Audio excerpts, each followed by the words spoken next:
Warning, this video is intended for audience who are 13 or older. If you are not 13 or older, please fuck off and tell your parents to moderate what you watch online.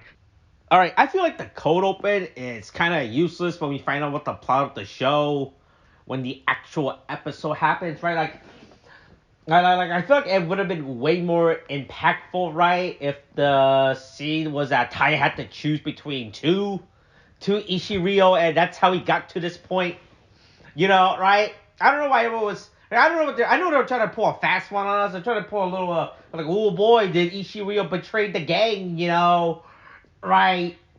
Like, oh my god, he's a bad guy, right? That's what he's doing. But it felt kind of very wasted once we find out how the plot of the show and the structure of the show, right? I'm not saying this has to be like a full high stake, who done it moment, but I feel like the cold opening bit is kind of really rendered pointless real early within the show, right? Especially if they're gonna do like a hey, you're probably a record scratch. You're probably wondering how I got here moment, right? It should have been way more impact when it should. Right, it should be put more thought into, like, oh yeah, like how did we get to this exact situation? But the fact that it's really a basic, right, like all they switch from the clone is pretty obvious, and the fact that we the audience know about it, right, like what should have been, it would have been way more sicker / cooler if instead, right, if the code opener was Ishiro fighting a evil clone of Taya. Right, that would have been a way more head scratcher moment, but like it was really basic, with this code open. I'm not asking for like some weird high thought provoking, like mental exercise. You're like, oh man, you gotta figure out who's who. Have you been following the clues, little boys and girls? That's how it works, right? You stupid little Japanese children. Can you solve the murder mystery, right? Right, where did Amelia Earhart go? Right. All right.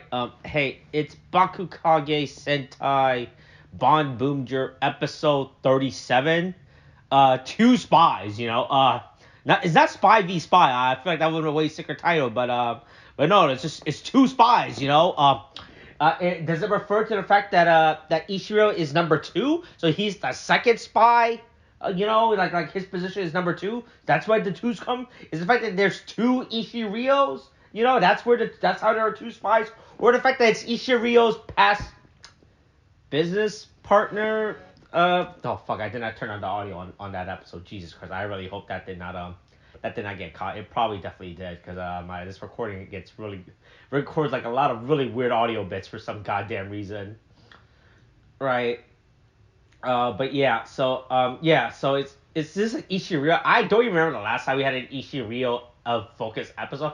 I feel like those things really come like so few. I'm gonna quickly, like, what the fuck was the last time we had an Ishiryo episode? Was it have we had one recently? Right? I feel like it's been a while since we had an Ishiryo base episode. Oh nope, that's the wrong show. Let's see. Oh, it looks like it's been like 7 episodes, I guess, since we had an Ichiryo base episode. So yeah, sure, I guess, they remember him as a character, right? So yeah. So this episode, it's about is Ichiryo and him and his bad past spy associate coming, betraying her for like hey, that's what a spy do. They sell us up the highest bidder, right? But before then, we gotta. Oh, of course. But before then, we got we got Sakito and Boom Diesel trying to make money, because like they said, they are broke, so they have to do anything to make money. So that includes cleaning up the local park, But it doesn't matter. Bunderes comes here and he has. It turns out Ty just doesn't buy whatever the fuck he wants for curry. I don't know why you would give this robot unlimited access to your wallet just so he could buy a bunch of curry, Right? I feel like you just order this online, be like, have it delivered, instead of having this robot walk around with your wallet, just buying random junk for his curry.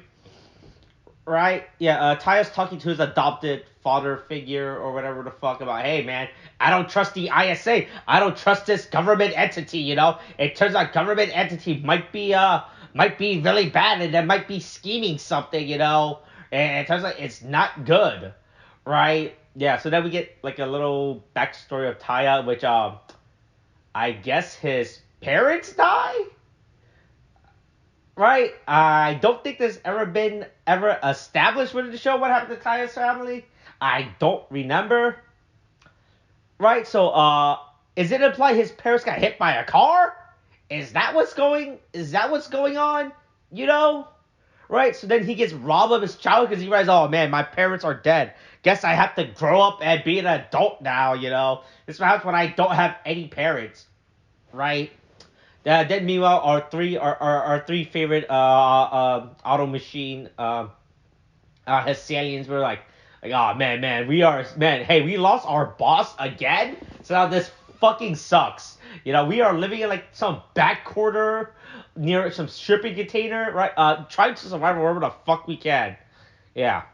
Meanwhile, there's like a lot of like episode plot structure that are going on. There's like a lot of random storylines that are happening this episode for some reason. We're following like a bunch of different groups at different times, right? Like there's like a whole Sakito storyline, the Taya storyline, the Ishirio storyline, right? There's like a bunch of random storylines that are happening randomly for some reason. But yeah, Ichiro meets like his old spy fling or wherever the fuck. Yeah, her name is Stairs. I think it's pronounced Stella, Steria, right? But I'm just gonna call her Stairs because that's kind of what it really is. If you think about, that's how you pronounce her name. Her name is she's like I sold you off. I sold you off to the Hessalians. They're gonna pay big money. They said that, hey, look, they promised me a position in the cabinet. Right? So yeah. So they make a clone of Ishirio to go investigate, and this clone is doing a really fucking bad job. Right? Trying to like sneak in. He immediately gets fucking figured out. He immediately is figured as sus and the traitor. It's real bad, right? I don't know, man. He does not. This guy is really bad at his job of trying to be like a spy, but he does not know how to blend into the situation, Yeah, so because of that, Genba, Joe, and Mira have to go fight this week's camera monster. He makes evil clones of them, so they're fighting off that shit. They're doing that like that. What they're doing is completely pointless and irrelevant compared to like what Ishirio and Taya feels like, hey, I know you're evil, and Ishirio. It's like, how the fuck do you know I'm evil? You talk about Bunderes. The real Ishirio does not give a fuck about Bunderes. He's like, hey, fuck that robot. That robot, it's fucking useless. I hate robots. That is what the real Ishirio talks about. His hatred for the AI future. Right? So yeah. So the evil clone immediately gets figured out. And then I don't know why he still has access to all of his weapons. I feel like Ty should have like better security measures in place for this, right? Meanwhile, Ichiro is getting shot at with a real gun by his former spy associate, right? I think she's just straight up using a gun this entire time, like an actual, like not a toy gun, not like a stupid toy Kamen Rider gun or like a stupid toy Sentai gun. It's straight up a real gun that she's shooting at him, and I think that's absolutely wild, Like, meanwhile, Taya's fighting like his stupid little plastic swords, right? While Ichiro is getting shot at with a real gun, right? But yeah, no, they managed to beat their way out. I guess Ichiro just leaves her for dead in this warehouse because no one knows where she is, right? I assume she's legitimately left for dead. I mean, I guess she's gonna break out because she's like some super spy, so I guess. Sure, why not? She can break out of it, but like he just leaves her here. Like no one knows she's here. Taya beats the evil clone. They meet up, and I do think that the transformation sequence is really cool when they both use their spinner, their traction, right, and they both use each other's devices. I thought that bit was really cool. I thought that was neat. And then they beat the shit out this week's camera monster, and he's like, oh well.